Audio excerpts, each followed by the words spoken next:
Chavakkad acupuncture ചികിത്സയിലൂടെ പ്രസവിച്ച യുവതിക്ക് ദാരുണാന്ത്യം. ചാവക്കാട് എടക്കഴിയൂർ സ്വദേശി ഇബ്രാഹിമിന്റെ ഭാര്യ മുഹസിനെയാണ് അണുബാധയെ തുടർന്ന് മരിച്ചത്. വീട്ടിൽ പ്രസവിച്ച യുവതിയുടെ 7ാമത്തെ കുഞ്ഞും ജനുവരിയിൽ മരിച്ചിരുന്നു. യുവതിക്ക് ശരിയായ ചികിത്സ നൽകാത്തതിന് പിന്നിൽ അക്യൂപങ്ക്ചറിസ്റ്റായ ഭർത്താവാണെന്ന് ബന്ധുക്കൾ ആരോപിച്ചു.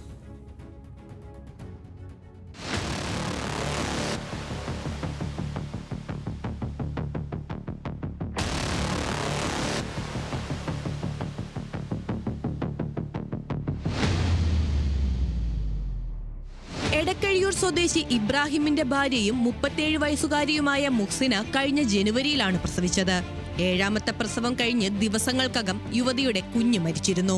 എന്നാൽ ഇതിനു പിന്നാലെ തന്നെ മുഹ്സിന തീർത്തും അവശയായെങ്കിലും ഇവരെ ആശുപത്രിയിൽ പ്രവേശിപ്പിക്കാനോ ശരിയായ ചികിത്സ നൽകാനോ ഭർത്താവടക്കമുള്ളവർ തയ്യാറായില്ലെന്നാണ് ബന്ധുക്കളുടെ ആരോപണം. ഭർത്താവ് അക്യൂപങ്ക്ചറിസ്റ്റാണ്. അപ്പോൾ അത് വീട്ടിലാണ് ആ പ്രസവം എടുത്തിട്ടുള്ളത്. അപ്പോൾ പ്രസവാനന്തരം പ്രസവാനന്തര ശുശ്രൂഷകൾ നൽകപ്പെടാതെ അത്തരം പ്രശ്നങ്ങൾ ഉണ്ടായതിനെ തുടർന്നുണ്ടായ ഇൻഫെക്ഷനും കാര്യങ്ങളും അവരുടേതായ ചികിത്സാ രീതിയിൽ തുടർന്നുള്ള ഇൻഫെക്ഷനും കാരണങ്ങളും തുടർന്നാണ് മരണകാരണം എന്നാണ് നമ്മൾ മനസ്സിലാക്കുന്നത്. 7ാമത്തെ പ്രസവത്തോടെ അവശനിലയിലായ മുഹ്സിനയെ അക്യൂപങ്ക്ചറിസ്റ്റായ ഭർത്താവ് കാണാൻ പോലും സമ്മതിച്ചിരുന്നില്ലെന്നാണ് യുവതിയുടെ ബന്ധുക്കൾ പറയുന്നത്. 2 ദിവസം മുൻപ് സ്വന്തം വീട്ടിലെത്തിയ മുഹ്സിനയെ മാതാപിതാക്കളാണ് ആശുപത്രിയിൽ എത്തിക്കുന്നത്. ശരീരമാസകലം വ്രണം വന്ന് പുഴുവരിച്ച നിലയിലായിരുന്നു മുഹ്സിനയുടെ അവസ്ഥയെന്ന് കുടുംബം പറയുന്നു. അവർ 15 വർഷം മുമ്പാണ് വിവാഹം കഴിച്ചത്. 15 വർഷത്തിനിടയിൽ അവർ 7 തവണ പ്രസവിച്ചിരുന്നു.